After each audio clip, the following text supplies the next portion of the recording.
Okay, so first, stepping in. So today we will do history chapter 1, what, where, how and when. Now stepping in. Rashida's question. Was reading the newspaper. She saw a small headline. 100 years ago, she wondered how anyone could know what had happened so many years ago. मतलब क्या है कि रशीदा एक newspaper पढ़ रही थी, उसमें उसने छोटा सा आर्टिकल पढ़ा जिसमें ये लिखा था कि 100 साल पहले 100 साल पहले की एक हेडलाइन दी हुई थी, ठीक है, 100 years ago.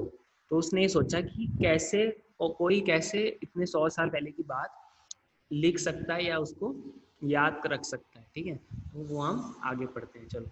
Now come to history and introduction.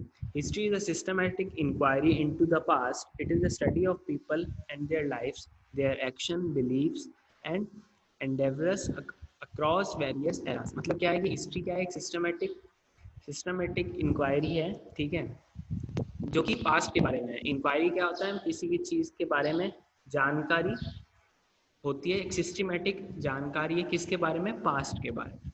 It is a study of people and their lives, their action, beliefs and endeavours across various. और उनकी क्या है, उनके एक्शंस, वो क्या क्या काम करते थे और वो क्या क्या उनके सोच विचार थे और क्या क्या उनके कैसे वो रहते थे, और वो सब अक्रॉस वेरियस एरास, कई सारे टाइम के दौरान, ठीक है।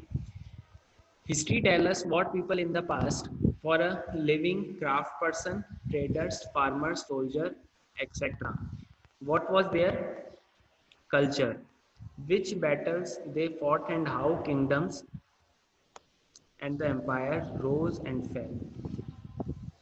मतलब क्या है कि हिस्ट्री हमें क्या बताता है, उन लोगों के बारे में बताता है जो कि उस टाइम पे होते थे और उनके क्या मतलब वो क्या काम करते थे, क्या उनका कल्चर हुआ करता था, ठीक है। कुछ लोग सोल्जर हो सकते हैं, कुछ लोग क्या हो सकते हैं, कुछ लोग ट्रेडर्स हो सकते हैं, कुछ लोग उस टाइम पे क्राफ्ट पर्सन होंगे जो कि ये पॉट्स वगैरह ये सब बनाने का काम करते होंगे, ठीक है, जिसमें कला की ज़रूरत है, जिसमें स्किल्स की ज़रूरत है, ठीक है। और जो कोई किसान हो सकता है ना उसका, तो ये डिफरेंट जॉब्स उनकी हुआ करती थी और उनका क्या कल्चर हुआ करता था, ठीक है। और उन्होंने कौन सी लड़ाई लड़ी गई उस टाइम पे, ठीक है, उस टाइम पे कौन सी लड़ाई लड़ी गई और उसमें कौन से राज्य इन्वॉल्व थे और कौन से राजा ने वो लड़ाइयाँ लड़ी, ठीक है। तो इसके बारे में एक ये ब्रीफ इंफॉर्मेशन देता है, ठीक है। और दूसरी चीज़ क्या है, हिस्ट्री, प्री हिस्ट्री क्या होती है, अच्छा हिस्ट्री इन, और इसमें क्या है, पास्ट फैक्ट्स के बारे में, जो पास्ट के जो फैक्ट्स थे और इवेंट्स थे उसके बारे में एक डिटेल ब्रीफ इंफॉर्मेशन देता है, ठीक है। प्री हिस्ट्री कौन सा पीरियड होता है, प्री हिस्ट्री वो पीरियड होता है जो कि पास्ट में हुआ था, ठीक है, जो कि पास्ट का कोई टाइम पीरियड, ठीक है, और जिसमें कि कोई रिटर्न रिकॉर्ड्स नहीं है, ठीक है, और जिसका कोई रिटर्न रिकॉर्ड नहीं है। और क्या चीज़ है उसमें, हाँ नलिन रिद्धिमा कहाँ पे रुक गई थी वीडियो अभी,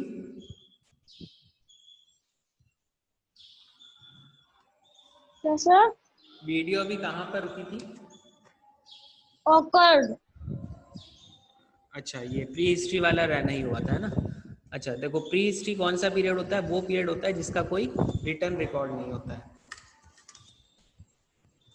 एक मिनट रिकॉर्डिंग चालू करता हूँ।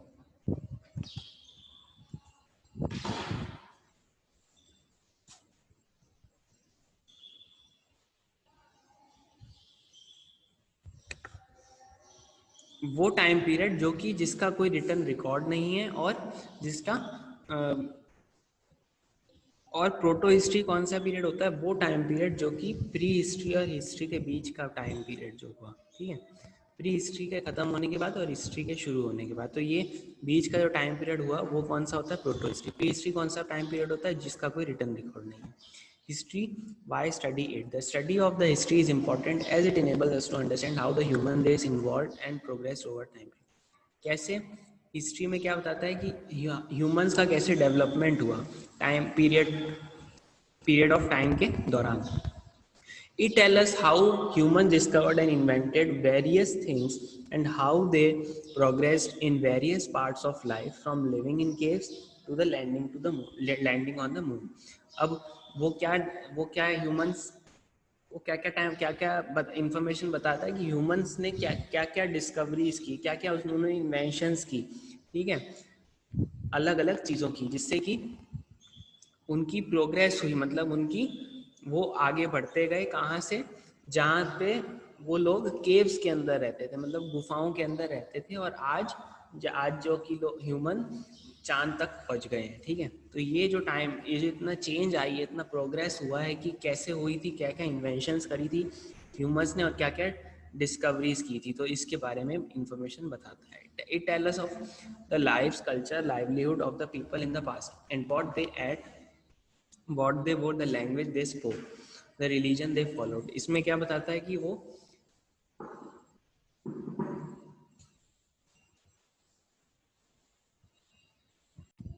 और वो क्या है कि उसमें उनके कल्चर के बारे में, उनकी लाइफ के बारे में, कैसे वो जीते थे, क्या उनकी मतलब कैसे वो कपड़े पहनते थे, कैसे वो रहते थे, तो उसके बारे में, और वो उनका क्या कल्चर हुआ करता था, और दूसरी चीज वो उनकी कैसी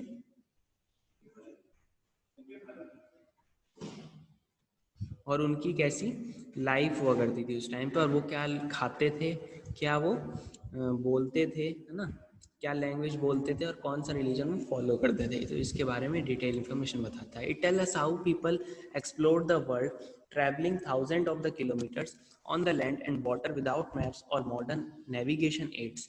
और उस टाइम पे कैसे वो दुनिया घूम लेते थे लोग, और कैसे घूमते थे जमीन के थ्रू, मतलब लैंड के थ्रू वो थाउजेंड ऑफ किलोमीटर्स घूम लिया करते थे. कैसे घूमते थे, और वो उस टाइम पे वो कंपास वगैरह आते थे, तो उसके थ्रू वो डायरेक्शन पता करते करते करते वो थाउजेंड ऑफ किलोमीटर्स ट्रैवल कर लेते थे. जबकि कि उस टाइम पे कोई भी मैप्स नहीं हुआ करते थे, और कोई भी जैसे आज गूगल मैप्स आ गए हैं, ये सब आ गए, उस टाइम पे कोई भी ऐसी चीज़ नहीं हुआ करती थी. उसके बिना वो थाउजेंड पूरे वर्ल्ड घूम लेते थे. History help us to learn from the mistake of the past and help us not to repeat them and take better decision. इसमें क्या है कि हिस्ट्री हमें क्या बताता है कि पास्ट में जो जो मिस्टेक्स हुई हैं ह्यूमन से, उससे कैसे उनसे हमें क्या क्या सीख लेनी चाहिए और उसको आगे रिपीट नहीं करना चाहिए और बेटर डिसीजंस लेने चाहिए. ठीक है, now come to second page. To sum it up, history tells us how we came to be in our present state. This helps us to understand ourselves, our society, our surrounding. Better knowing our past enable us to face and shape our future with more wisdom and insight. इसका meaning क्या है कि कैसे हम आज present state पे आए, वो क्या क्या हमने हमारे में चेंजेस आए, जिसकी वजह से आज हम जो प्रेजेंट हमारा है उसमें वहाँ तक पहुँचने के लिए हमें कितने स्ट्रगल और कितना इन्वेंशंस वगैरह हमने करी. ठीक है, और हमारी सोसाइटी में क्या क्या चेंजेस आए हैं, क्या क्या बेटरमेंट हुआ है, क्या क्या इम्प्रूवमेंट हुआ है उसके बारे में, और हमारे पास्ट को कैसे शेप मिली. शेप मीन्स मतलब उसको आज के जो हमारा फ्यूचर है, जो उनका पास्ट में जो आज हमारा प्रेजेंट है, उसको शेप अप करने के लिए उन्होंने कितना स्ट्रगल किया, कितना उन्होंने क्या क्या उन्होंने इन्वेंशंस वगैरह की, तो उसके बारे में पढ़ना. और ठीक है, हीरोडोटस क्या है? हीरोडोटस एक ग्रीक हिस्टोरियन था जो कि 5th सेंचुरी BC में आया था, और जो कि फादर ऑफ हिस्ट्री इसे कहा गया था. How geography influence the history. कैसे जोग्राफी हिस्ट्री को इन्फ्लुएंस कर देता. Physical feature of a region can greatly shape the lives of the people. They can affect the food people eat, the kind of houses they build, the trade they carry on, and the way they defend their territory. Factors such as type of land, soil, availability of water, and climatic condition. Affect human lifes and livelihood and habitation. इसमें क्या है कि कैसे geography history को influence करती है, ठीक है, उसके बारे में हम इसमें पढ़ेंगे इस टॉपिक में। इसमें क्या कहा गया कि किसी भी रीजन के फिजिकल फीचर बहुत इंपॉर्टेंट होते हैं और वो कैसे लोगों की लाइफ में चेंज लाते हैं, कैसे वो ग्रेटली अफेक्ट करते हैं। तो क्या क्या उसमें अफेक्ट आता है लोगों की लाइफ में? एक तो वो जो लोग खाना खाते हैं, जो वो उस एरिया में, उस रीजन में जो भी वो खाना खाते हैं, ठीक है, आमतौर पे वो, और कैसे वो घर बनाते हैं उस एरिया में, क्योंकि क्लाइमेट कंडीशंस कैसी हैं जिस हिसाब से वो घर बना रहे हैं, कौन से मटेरियल यूज़ कर रहे हैं, ठीक है, वो मैटर करता है। और दूसरी चीज़ क्या है कि वो कैसे अपने टेरिटरी को बाहरी एक्सटर्नल एनिमीज से बचाते हैं, ठीक है, उससे जो बाहरी एनिमीज है, जो दूसरे देश के लोग हैं, उन एनिमी से कैसे वो डिफेंड करते हैं अपने एरिया को, अपने रीजन को, वो मैटर करता है। और कैसे वहाँ की सॉइल और लैंड है जिससे कि हमें ये पता चले कि एक तो फार्मिंग कैसी होएगी, कैसी कौन सी चीज़ों की वहाँ पे खेती हो सकती है, और क्या वाटर की अवेलेबिलिटी है या नहीं, और क्लाइमेटिक कंडीशंस कैसी है, क्या वो फार्मिंग के लायक है, या क्या वो वहाँ पे रहने के लोगों के रहने के लायक है, मतलब उस चीज़ के बारे में पढ़ना। और दूसरी चीज़ वो कैसे दिनचर्या उनकी चलती हैं, कैसे उनकी हैबिटेशन मीन्स जो भी वो जिस तो में रहते हैं, जिस तरीके से रहते हैं वो।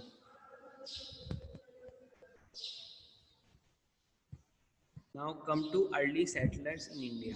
The region along the banks of Narmada River was one of the earliest inhabited land in India, and gatherers and hunters who has detailed knowledge about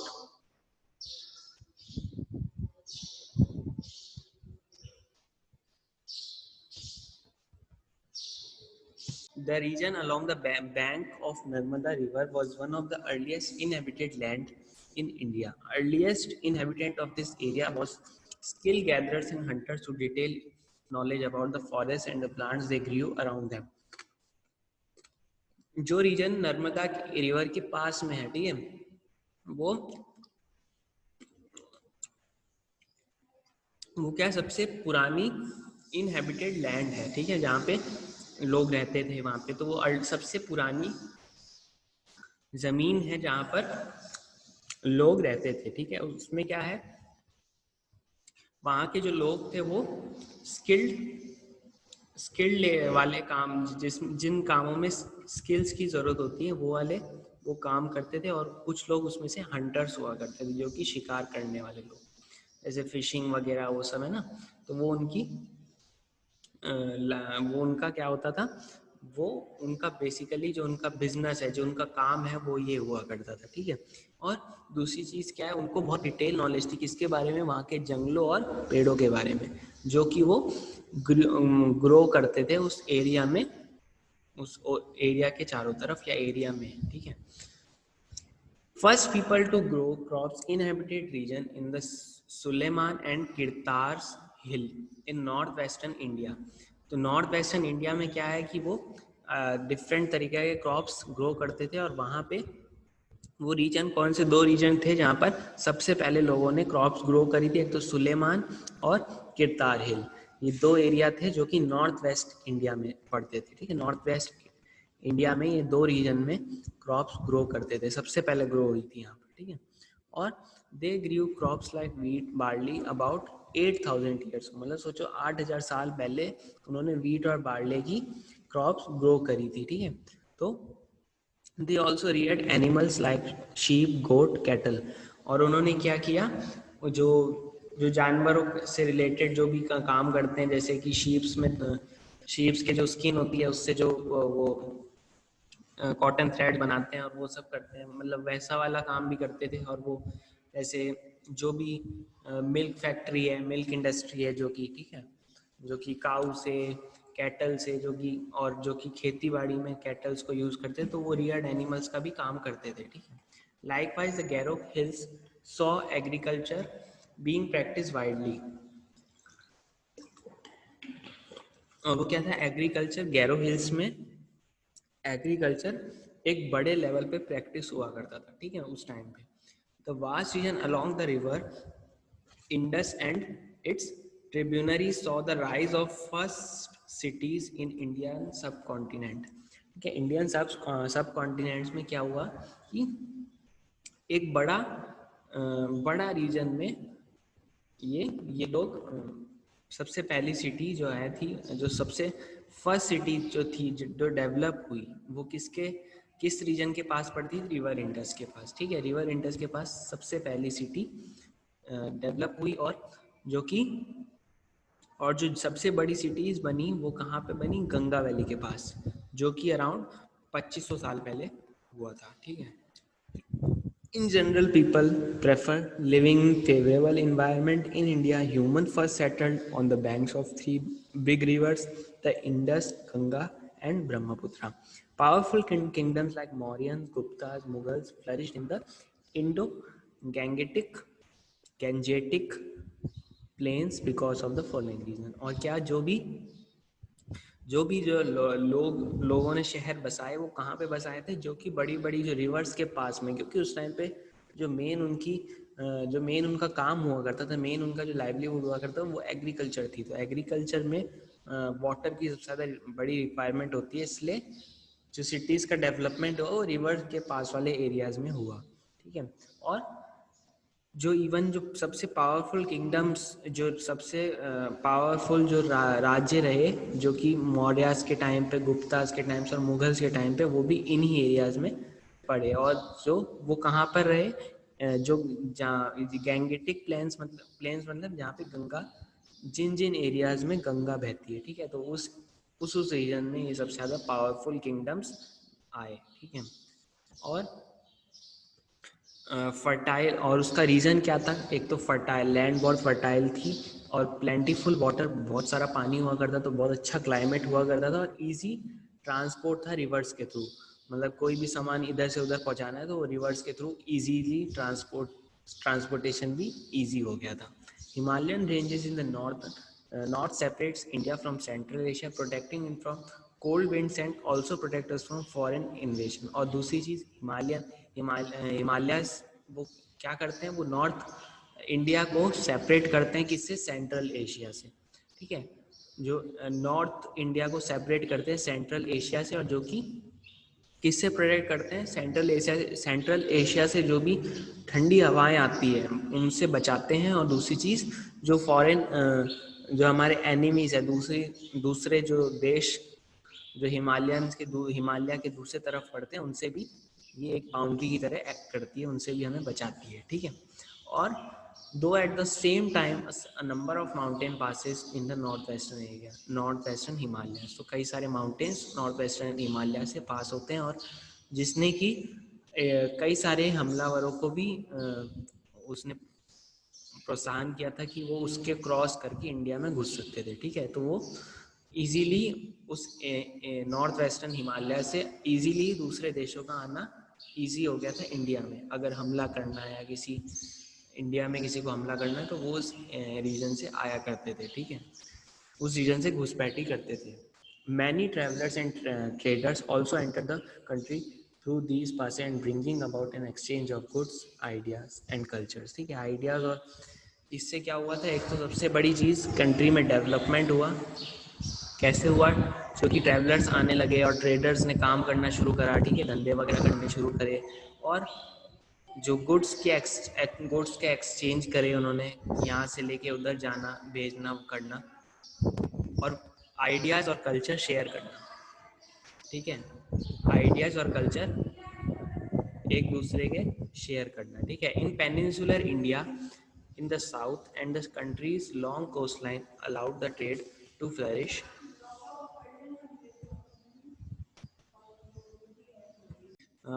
south की तरफ से जो कंट्रीज पड़ती थी उनके साथ ट्रेड करना बहुत इजी हो गया था, ठीक है, पेनिनसुलर इंडिया से।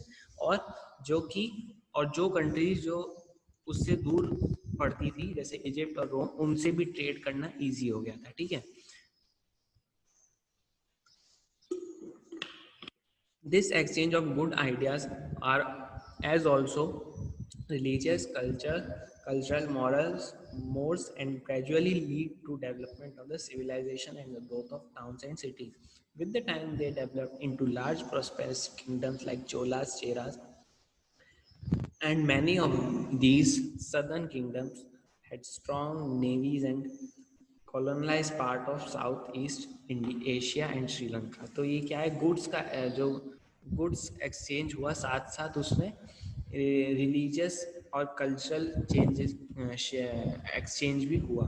ठीक है, हम एक मतलब हम दूसरे देशों के साथ रिलीजियसली और कल्चरली भी उनसे जुड़ गए थे। ठीक है, और इससे क्या हुआ, सिविलाइजेशन आया। ठीक है, और डेवलप हुए सिटीज़, और लोगों में और उस एरिया में बहुत इंफ्रास्ट्रक्चर ग्रोथ हुई और सिटीज़ में बहुत अच्छा अच्छा डेवलपमेंट हुआ। और इससे क्या हुआ, बड़े बड़े किंगडम्स जैसे चोलाज और केराज वगैरह जैसे बड़े बड़े किंगडम उस एरिया में आए।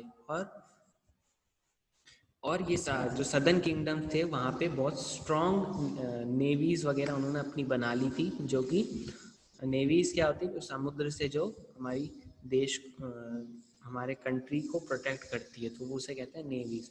तो नेवी उन्होंने पावरफुल आर्मीज़ बना ली, नेवीज़ बना ली, जो कि समुद्र की तरफ से उस रीजन को प्रोटेक्ट करती थी। और इससे क्या हुआ, साउथ ईस्ट एशिया की भी कॉलोनाइज्ड हुआ। ठीक है, और वो भी डेवलप हुआ साथ साथ, जिससे श्रीलंका और south east Asia. Now come to this timeline in the history, dates and events. तो बीसीई का टाइम पीरियड कौन सा रहा, 5000 मतलब 1000 से लेके 5000, और 0 to 5000 जो कि कॉमन एरा। तो ये दो, और जो बीसी और सीई के बीच में जो जीरो वाली लाइन आ रही है, वहां पे क्राइस्ट का जन्म हुआ। ठीक है, और उसके क्राइस्ट के बाद का पीरियड क्या हुआ, मतलब बाद का पीरियड हुआ बीसीई, और उस नहीं, क्राइस्ट के बाद का पीरियड हुआ कॉमन एरा, और उसके पहले का पीरियड हुआ बीसीई, बिफोर कॉमन एरा। ठीक है, और उसके बीच में क्राइस्ट का जन्म हुआ। Timeline. It took humans several thousand years to protect from being cave dwellers to creating high developed civilization town cities. We study history in three broad division: ancient history, medieval history and modern history. तो क्या हुआ, thousands of years ago में, हजारों साल बहुत पहले से ही हमारे जो सोसाइटी की और हमारे जो एरियाज़ की, हमारे सिटीज़ की, टाउन्स की ग्रोथ होनी शुरू हो गई थी, और जिससे कि थ्री ब्रॉड पीरियड, 3 पीरियड्स में डिवाइड हुआ था। जो ये थाउजेंड्स ऑफ ईयर्स का जो ये टाइम पीरियड रहा, ये 3 पार्ट्स में डिवीजन हुआ इसका: एंशिएंट हिस्ट्री और मेडिवल हिस्ट्री और मॉडर्न हिस्ट्री। ठीक है, ancient history studies the period 5 lakh BC to the 800 AD। तो ये एंशिएंट हिस्ट्री वाला पीरियड कौन सा था, जो कि 5 लाख BC से लेकर 800 AD तक का जो टाइम पीरियड था, वो एंशिएंट हिस्ट्री में आया। Here BC and AD are terms used to measure the time। और यहाँ पर BC और AD का जो यूज़ किया है हमने, वो टाइम को मेजर करने के लिए किया। Birth of Jesus Christ is taken as a reference point from the terms use to measure the time. और इससे क्या, जो ये क्राइस्ट का जो बर्थ डेट थी, वो एक रेफरेंस पॉइंट है, जो कि हिस्ट्री की डेट्स को काउंट करने के लिए। All the dates before the birth of Christ are counted backward are denoted as a BC। जिस मैंने आपको बता दिया था कि जो उससे पहले का टाइम पीरियड हुआ क्राइस्ट के, उसको कहते हैं BC, और जो उसके बाद का टाइम पीरियड हुआ वो AD, एनो डोमिनी जो पीरियड हुआ, वो उसके बाद का टाइम पीरियड हुआ, after the birth of Christ. और for example 1000 BC means 1000 years ago. अगर 1000 BC का टाइम पीरियड अगर हम बता रहे हैं, तो मतलब क्या है, 1000 साल पहले की बात है। और AD का बात कर रहे हैं, तो हम thousands of year ago after the birth of Christ. अगर 1000 AD की बात करें, तो क्राइस्ट के बर्थ के 1000 साल बाद की बात हो रही है। मैं shown the timeline 1000 BC comes after the 200 BC, come after 2000 BC, and 2000 comes after 1000 AD। क्योंकि देखो क्या है, इसमें उल्टा चलता है टाइम। इसमें पहले आएगा 1000 आएगा, फिर 2000 आएगा, क्योंकि इसमें ये साल पहले की बात हो रही है, तो इसलिए जो जो 1000 BC होगा ना वो 2000 BC के बाद आएगा, मतलब पहले 2000 आएगा फिर 1000 आएगा। और एडी में भी ऐसे ही हुआ होगा कि 2000 पहले आएगा 1000 के 1000 1000 के पहले आएगा, ठीक है, नहीं 2000 आएगा 1000 के बाद, ठीक है। मतलब क्या एडी में तो सीधा चलता है और बीसी में उल्टा चलता है, ठीक है। उसमें क्या पहले आएगा 2000 फिर आएगा 1000, और एडी में पहले आएगा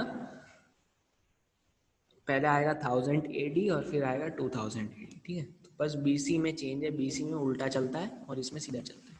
नाउ डेज अस हिस्टोरियंस यूज बीसीई और सीई। तो अब वो जो बीसी और एडी का जो हमने पहले जिससे हम डेट कैलकुलेट करते थे, अब वो बीसीई और सीई के नाम से हिस्टोरियंस पढ़ते हैं उसको।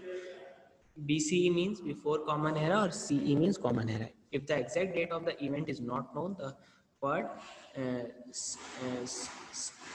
circa is added before the date.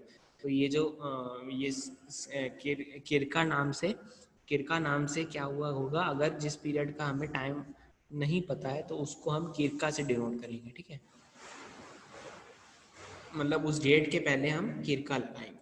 If both dates of the two events are either BCE or CE, we simply subtract the lesser date from the greater one. मतलब क्या example 1000 BCE पहले फिर 1000 BCE, मतलब क्या 100 years to determine the time difference। मतलब क्या पहले 1000 साल पहले की बात होगी फिर 2000 की बात होगी, ठीक है। तो ये 1000 ईयर्स का गैप बताता है, डिफरेंस बताता है।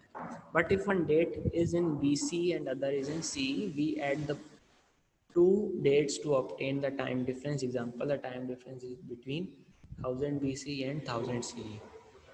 तो क्या है, अगर BC हमें डिफरेंस बताना है, अगर 1000 BC और 1000 CE का, तो वो 1000 प्लस 1000 2000 ईयर्स की बात हो रही है, ठीक है।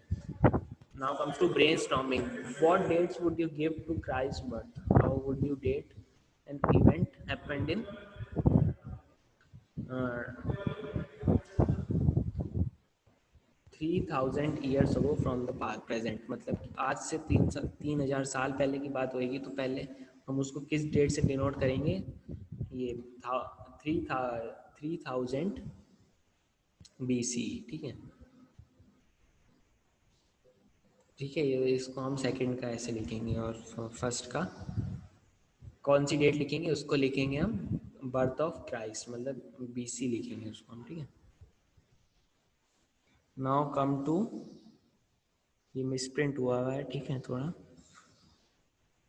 ये समझ में नहीं आ रही है, मिसप्रिंट हुआ है थोड़ा इसकी हेडिंग, ठीक है। The primitive man travelled continually and so did people all through the ages. People travel widely in present time. The following reasons maybe can be listed for the movement of the people. People moved in search of food and natural shelter. People traveled due to natural disaster, that is floods and famines. तो क्या है कि लोग खाने की search पे वो एक जगह से दूसरी जगह शिफ्ट होते थे, दूसरी जगह मूव करते थे, और नेचुरल और शेल्टर के लिए, मतलब जो कि घर वगैरह के लिए वो एक दूसरी जगहों से शिफ्ट मूवमेंट होता था उनका, ठीक है। People travel due to natural, और कुछ लोग क्यों ट्रेवल करते थे, जिससे नेचुरल अगर कोई फ्लड आ गया या कोई फेमाइन आ गया, ठीक है। फेमाइन मतलब कोई जहाँ पे जब कमी आ जाती है ना पानी की या खाने की, तो उसे कहते हैं फेमाइन। और फ्लड मतलब जो कि फ्लड तो पता ही है आपको, ठीक है। तो वो ऐसे नेचुरल डिसास्टर की वजह से उनको छोड़ना पड़ता था जगह, मतलब वो ट्रैवल करते थे एक एरिया से दूसरे एरिया। और दूसरा वो किस लिए ट्रैवल करते थे, नई नई ज़मीनों को ढूंढना, ठीक है, ढूंढने के लिए। और ट्रेडर्स ट्रेवल टू सेल और buy goods to far off places, और वो सामान की खरीद बेच के लिए भी मूवमेंट करते थे, ठीक है, एक एरिया से दूसरे area. Rulers send their armies to conquer territories, और दूसरी टेरिटरीज पे कब्जा करने के लिए भी रूलर्स जो राजा वगैरह होते थे और जो भी उस टाइम पे शासन करते थे जो लोग, वो अपनी आर्मीज को भेजते थे एक एरिया से दूसरे एरिया के लिए, ठीक है। Religious leaders travel to spread their religious teaching, और जो भी धार्मिक गुरु होते हैं ना, जो वो अपनी रिलीजन के बारे में पढ़ाने के लिए, बारे में बताने के लिए वो एक एरिया से दूसरे एरिया ट्रैवल करते थे। This constant movement of people result in exchange of ideas, mixing of culture, sources of history, literary sources, archaeological sources। इसमें दो डिवीजन हो जाते हैं हिस्ट्री के, एक तो लिटरेरी सोर्सेज और archaeological sources. Religious literary sources में रिलीजन गया, और फॉरेनर्स के जो भी उन्होंने किताब लिखी या कोई उन्होंने स्टोरी लिखी है वो, और सेक्युलर लिटरेचर जो कि किसी धर्म से जुड़ी नहीं है। और आर्कियोलॉजिकल सोर्सेज कौन से? इंस्क्रिप्शंस, कॉइन्स, मॉन्यूमेंट्स, आर्टिफैक्ट्स, और ये सभी आर्कियोलॉजिकल सोर्सेज में आते हैं। Now historians broadly study two types of historical sources to find out authentic facts about in the past. These are archaeological sources and literary sources. Archaeology is the scientific study of the remains of the past civilization. Archaeologists carry out excavation around the world from time to time, and they often find many things, inscription, coins, monuments, artifacts. These are then analyzed using various scientific techniques to discover more about the civilization these remains belong to। इसमें क्या है कि वो archaeological sources कौन से होते हैं जो कि पास्ट में जो उनके जो रिमेन्स बचे हैं पास्ट के जुड़े हुए, पास्ट के टाइम पीरियड के लिए से जुड़े कोई भी रिमेन्स जो आज हमें मिले हैं, उसे कहते हैं आर्कियोलॉजिकल सोर्सेज। और आर्कियोलॉजिस्ट क्या करते थे, ये ऐसे रिमेन्स को पूरी दुनिया में ढूंढते थे, ठीक है, और जो कि अलग अलग टाइम से, और ये कैसे मिलते थे? खुदाई करने पर। जब हम खुदाई करते थे तो इसको हमें बहुत सारे पास से जुड़ी चीज़ें मिल जाती थी, ठीक है। तो ये जो हिस्टोरियंस होते थे वो उन्होंने बहुत इसकी खोज करने के लिए बहुत सारी जगह पे इन्होंने खुदाई करके ये जो पुराने रिमेन्स ढूंढ निकाले, और उसको उन्होंने उनकी स्टडी करी, और उसके कि वो किस टाइम पीरियड से जुड़े हैं, उनका मतलब वो उस टाइम पे कैसे ह्यूमंस हुआ करते थे उसके बारे में उसके थ्रू स्टडी करते हैं उस टाइम के बारे में। और ये साइंटिफिक टेक्निक्स को एनालाइज करने के लिए भी ये काम आती थी। और उस टाइम पे कैसा सिविलाइजेशन हुआ, कैसे वो लोग रहते थे, या क्या उनमें मॉडर्न चीज़ें हुआ करती थी, क्या उसमें ऐसे बहुत इंपॉर्टेंट चेंजेस आए उस टाइम में, उसके बारे में पढ़ लेंगे। इंस्क्रिप्शंस क्या होते हैं? जो भी रिमेन्स राइटिंग फॉर्म में है, रिटर्न फॉर्म में है, जैसे कि स्टोन्स पर कुछ लिखा है या पिलर्स पर कुछ लिखा है, तो वो क्या होते हैं? इंस्क्रिप्शंस, उसे कहते हैं इंस्क्रिप्शन। जो कि हम किसी जैसे उस टाइम पे पेपर तो हुआ नहीं करता था, उस टाइम पे स्टोन्स और पिलर्स पे लिखते थे, तो वो इंस्क्रिप्शन करके मतलब वो खोद के लिखते थे उस पर, ठीक है। तो ऐसे जो रिटर्न प्रूफ है उसे कहते हैं इंस्क्रिप्शन, ठीक है। और जो केव्स, जो उस टाइम पे गुफाओं पे लिखा हुआ है या मंदिरों में लिखा हुआ है, वो उसको पढ़ना, उसको समझना, ठीक है।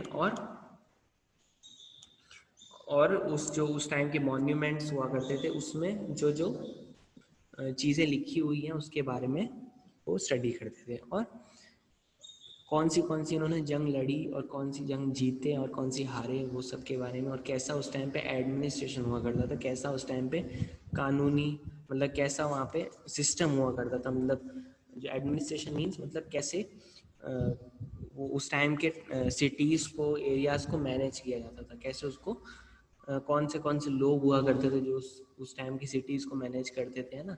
तो वो उसे कहते हैं एडमिनिस्ट्रेशन। और दूसरी चीज़ क्या है? अशोका और गुप्ता के टाइम पीरियड से जो भी इंस्क्रिप्शंस आई, जो उस टाइम पे मिली, जो कि पूरे इंडिया में उस टाइम पे देखने को मिला, उस टाइम के बारे में, उसे वो एग्जाम्पल्स थे किसके? उस टाइम के बारे में, ठीक है, मौर्यन और अशोका के पीरियड के बारे में। और इससे क्या, और ये जो इंस्क्रिप्शन की स्टडी करते हैं इसको कहते हैं एपिग्राफी, ठीक है। कॉइन्स क्या होते हैं, various ancient coins made out of gold, silver, copper and other metals. तो इन मेटल से कॉइन्स बनते थे उस टाइम पे। और ये आर्कियोलॉजिकल इनमें आर्कियोलॉजिकल एक्सकेवेशन जो उस टाइम पे उनके खोद के मिली थी, या बहुत मैं खोद कर मिली जो वो चीज़ें, वो कॉइन्स, ठीक है, जो उस टाइम के होते थे, पुराने टाइम के। और उसमें काफ़ी डिटेल इन्फॉर्मेशन भी कई कॉइन्स पर मेंशन हुआ करती थी, तो उसमें उसको समझना, उसको पढ़ना, और कौन से पीरियड से कॉइन्स आए थे, कौन से पीरियड के कॉइन्स थे, उसके बारे में पढ़ना। और उस टाइम की रूलर्स और लैंग्वेजेस क्या हुआ करती थी, कौन सा रिलीजन हुआ करता था उस टाइम पे, तो उससे भी उसकी इंफॉर्मेशन मिलती थी कॉइन्स के थ्रू, ठीक है। फॉर जैसे समुद्रगुप्ता कॉइन्स जो थे वो एक उस बहुत एक बड़े शासक थे जिन्होंने वीणा, एक वो होता है वीणा डिवाइस, वो जैसे म्यूजिकल इंस्ट्रूमेंट होते हैं, तो वो वीणा बजाया करते थे, ठीक है। और ये कॉइन्स की जो स्टडी होती है उसे कहते हैं न्यूमिस्मेटिक्स, ठीक है। न्यूमिस्मेटिक्स किसे कहते हैं, कॉइन्स की स्टडी को। मॉन्यूमेंट्स क्या होते हैं, monuments many grand structures were build by our forefathers in different period of time. These included stupas in temples, cave dwellings, and the study of these monuments reveal the culture, spiritual life of ancient people. Some example, और ये सब इसके example है, ठीक है। तो उस time के जो बड़े बड़े स्ट्रक्चर हुआ करते थे जो कि हमारे फॉरफादर्स ने बनाए उस टाइम में, उसमें उसके बारे में पढ़ना, और उसके कुछ एग्जाम्पल्स हैं ये सब, सांची स्तूपा और ये सब, ठीक है। उससे भी उस टाइम के बारे में पढ़ने को समझने को मिला। आर्ट फैक्ट्स क्या होते हैं, ड्यूरिंग आर्कियोलॉजिकल एक्सकेवेशन, जो ये खुदाई कर रहे हैं हम पुराने टाइम की चीज़ों को ढूंढने के लिए, तो उसमें ऐसे कई ऑब्जेक्ट्स होते हैं जो कि toys, pottery, paintings, jewellery, weapons और ये सब चीज़ें जो मिलती हैं उसे कहते हैं आर्ट फैक्ट्स। जो कि उस टाइम के फूड हैबिट्स, उस टाइम के जो कस्टम्स हुआ करते थे, सोशल कस्टम मतलब जो उस टाइम पे रीति रिवाज हुआ करते थे, और उस टाइम पे कौन सा रिलीजन फॉलो किया जाता था, और उस टाइम पे कौन सा एंटरटेनमेंट का सोर्स था, उसके बारे में इंफॉर्मेशन देता है।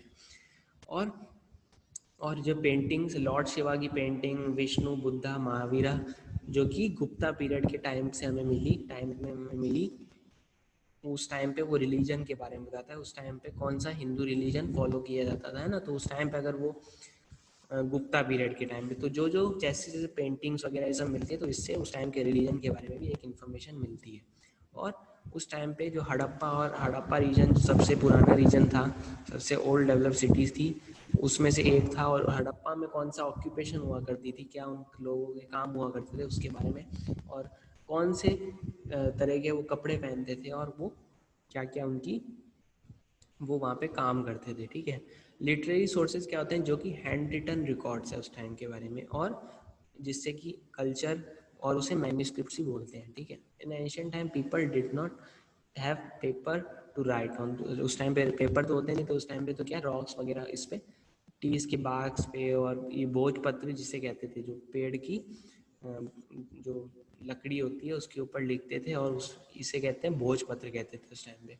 और मेटल प्लेट्स, पाम लीव्स वगैरह पे लिखते थे। Several rare manuscripts are preserved, और जो कि आज म्यूजियम्स, टेम्पल्स में इनको संभाल कर रखा गया है, ठीक है। और जो कि किसी रिलीजन के बारे में बताती थी उस टाइम पे, जो पॉलिटिकल इन्वायरमेंट हुआ करता था उसके बारे में, और जो भी सोशल प्रैक्टिस हुआ करती थी उस टाइम पे उसके बारे में। और मैन्यूस्क्रिप्ट क्या है, ये किस में कौन सी लैंग्वेजेस में लिखी थी, पाली, प्राकृत, संस्कृत और तमिल, इन तीनों चारों लैंग्वेज में लिखा गया था। और रामायण जो कि थी वो संस्कृत में लिखी थी, और साउथ इंडिया में सिलप्पा दिकरम जो तमिल में लिखा हुआ था, और बुद्धिस्ट स्क्रप्चर किस में लिखा था, पाली और प्राकृत लैंग्वेज में, ठीक है। Literary sources that give information about Indian history and can be divided into religion, जो कि रिलीजन के बारे में भी बताता है। फॉरेन अकाउंट्स, जो फॉरेन राइटर्स ने जो लिखी है अकाउंट्स, जो वो इंडिया में आए घूमने के लिए, तो उन्होंने जो जो बुक्स मेंटेन करी वो उसके बारे में इससे इस टाइम उसे भी लिटरेरी सोर्सेज कहा जाता है। और रिलीजियस लिटरेचर कॉन्सेप्ट जो कि किसी रिलीजन से जुड़ी है, किसी लोगों के बिलीफ से जुड़ी है, हमारे एंसेस्टर्स की जो सोच विचार पे जुड़ी है, उनकी धार्मिक सोच कैसी होती थी, उससे ये रिलीजियस लिटरेचर से हमें समझने को मिलता है। और ये उस टाइम पे पॉलिटिकल, इकोनॉमिक, सोशल, कल्चर के बारे में भी इंफॉर्मेशन देता है, ठीक है। और Vedas tell us how the Aryans came to India, और आर्यंस कैसे इंडिया में आए उसके बारे में भी वेदास हमें बताता है, ठीक है। Hindu, Buddhist and Jain text provide valuable information about ancient Indian history. और हिंदूज और बुद्धिस्ट, जैन की टेक्स्ट बुक्स जो हुआ करती थी उस टाइम, वो उन्होंने पुराने टाइम की बहुत डिटेल इंफॉर्मेशन, वैल्यूएबल इंफॉर्मेशन दी। और इसमें हिंदू टेक्स्ट में ये सभी किताबें हैं, बुद्धिस्ट टेक्स्ट की ये सब किताबें हैं, जैन टेक्स्ट की ये सब किताबें, नाम लिखे हुए हैं, इसको याद कर लेना। Secular literature, many other writings were done on the various non-religious subjects such as law, medicine, politics। इसके इन टॉपिक्स पे भी सेक्युलर लिटरेचर लिखी गई थी। सेक्युलर लिटरेचर जो कि नॉन रिलीजन, किसी धर्म से जुड़ी नहीं है, ठीक है, तो वो किस पे बेस्ड होती थी? लॉ पे, उस टाइम के कानून पे, मेडिसिन पे, जो कि उन्होंने मेडिसिन वो यूज़ करते थे या उन्होंने डेवलप करी थी, और उस टाइम पे कैसे पॉलिटिक्स के ऊपर जो उस टाइम पे किताबें लिखी थी उसके बारे में, वो होती सेक्युलर लिटरेचर। जिसमें कि चाणक्य की अर्थशास्त्र है, जो कि जिसमें कि मैथ्स की थ्योरीज वगैरह दी हुई थी, साइंस की थ्योरीज दी हुई थी, तो वो चाणक्य की अर्थशास्त्र था, जो वो भी सेक्युलर लिटरेचर का एग्जाम्पल है। और जिसमें कि क्या क्या चीज़ें बताई गई? इकोनॉमिक्स, पॉलिटिकल, सोशल और military philosophy, Mauryans time period की इकोनॉमिक, पॉलिटिकल और सोशल और मिलिट्री के बारे में उसमें इंफॉर्मेशन दी गई है। Chronicles, poems, plays and memories are also classified under secular literature sources, literary sources। The play मुद्रा रक्षा, तो उस टाइम के जो प्लेज वगैरह होते थे या स्टोरीज हुआ करते थे, वो भी सेक्युलर लिटरेचर में आती हैं, जिसमें कि मुद्रा रक्षा ये एक उसमें से एक प्ले है, ठीक है, जो कि मौर्यंस के विक्ट्री की जीत हुई थी किसके ऊपर? नंदास के ऊपर, ठीक है। और chronicles are written records of event, जो जो उस टाइम पे इवेंट्स हुए हैं वो उसे कहते हैं क्रोनिकल्स, ठीक है। और ये इसका एग्जाम्पल्स हैं, ये रतनगिनी और अब्दुल फजल और ये सब, ठीक है, जो कि अकबर के टाइम के रिकॉर्ड्स हैं। Accounts of foreigners, many foreigners travelers visited India in different points of time in history। Some of these foreigners wrote detailed accounts of kingdoms, उस टाइम के राजा महाराजाओं के बारे में उन्होंने फॉरेनर्स ने लिखा अपनी बुक्स में, और उस टाइम के जो ग्रीक एम्बेसडर थे उसके बारे में लिखा, और इंडिका उसका एग्जाम्पल है। चाइनीज ट्रैवलर जो फाहिम जूम, वान जेंग और ये सब क्या है, ये उन्होंने जो इंडिया में ट्रैवल करे उन्होंने अपनी किताबें लिखी, क्योंकि अल बेरूनी और अरब ट्रैवलर था ये, ठीक है, जो कि जिसने किताब उल हिंद ये लिखी थी उसने इंडिया के ऊपर, क्योंकि 11वीं सेंचुरी की बात है।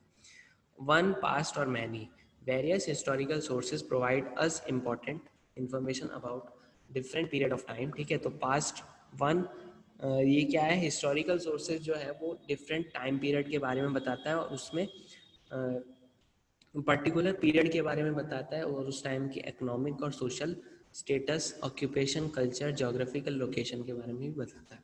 This clearly implies that not all people shared one common past, instead of different groups of people experience the past differently, and this is the reason that the historians infer we have not one but many past। तो हमारे पास एक past नहीं है, हमारा बहुत सारे past हैं, ठीक है, बहुत सारा इतिहास है हमारा, कई सारे टाइम पीरियड का इतिहास है, और उसमें और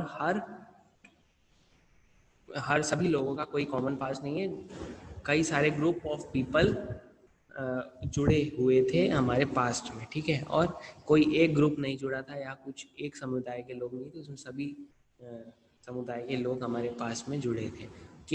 किंग्स एंड क्वींस जो कि ऑर्डिनरी पीपल से टोटली डिफरेंट तरीके से रहते थे, वो बड़े राजा महाराजाओं लाइफ जीते थे, और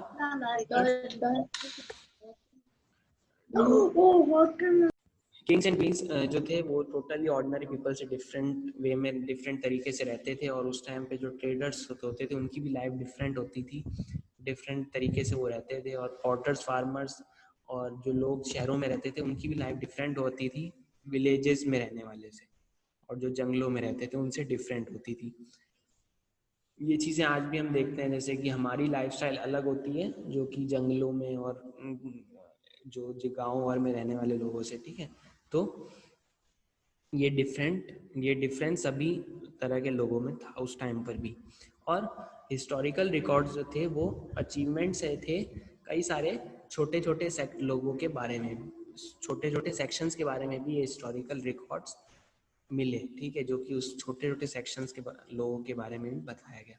और ऑर्डिनरी पीपल का कोई रिकॉर्ड नहीं था, उनके लाइफस्टाइल के बारे में कोई रिकॉर्ड नहीं था, मगर हम एक आइडिया लगा सकते थे इन आर्कियोलॉजिकल सोर्सेज को पढ़ने के बाद। तो ये आपका चैप्टर कंप्लीट हो गया, इसके क्वेश्चन आंसर कंप्लीट कर लेना, और बाकी इसके मैं क्वेश्चन आंसर की पीडीएफ जल्दी आपको सेंड भी कर दूँगा कुछ टाइम में, ठीक है। जैसे ही मेरे को इसकी मैं आंसर मेरे को टाइम मिलेगा तो मैं इसका आंसर्स की पीडीएफ बना के सेंड कर दूँगा, ठीक है। तो ये वाला चैप्टर हमारा कंप्लीट हो गया है, इसका अच्छे से रिवीजन कर लेना।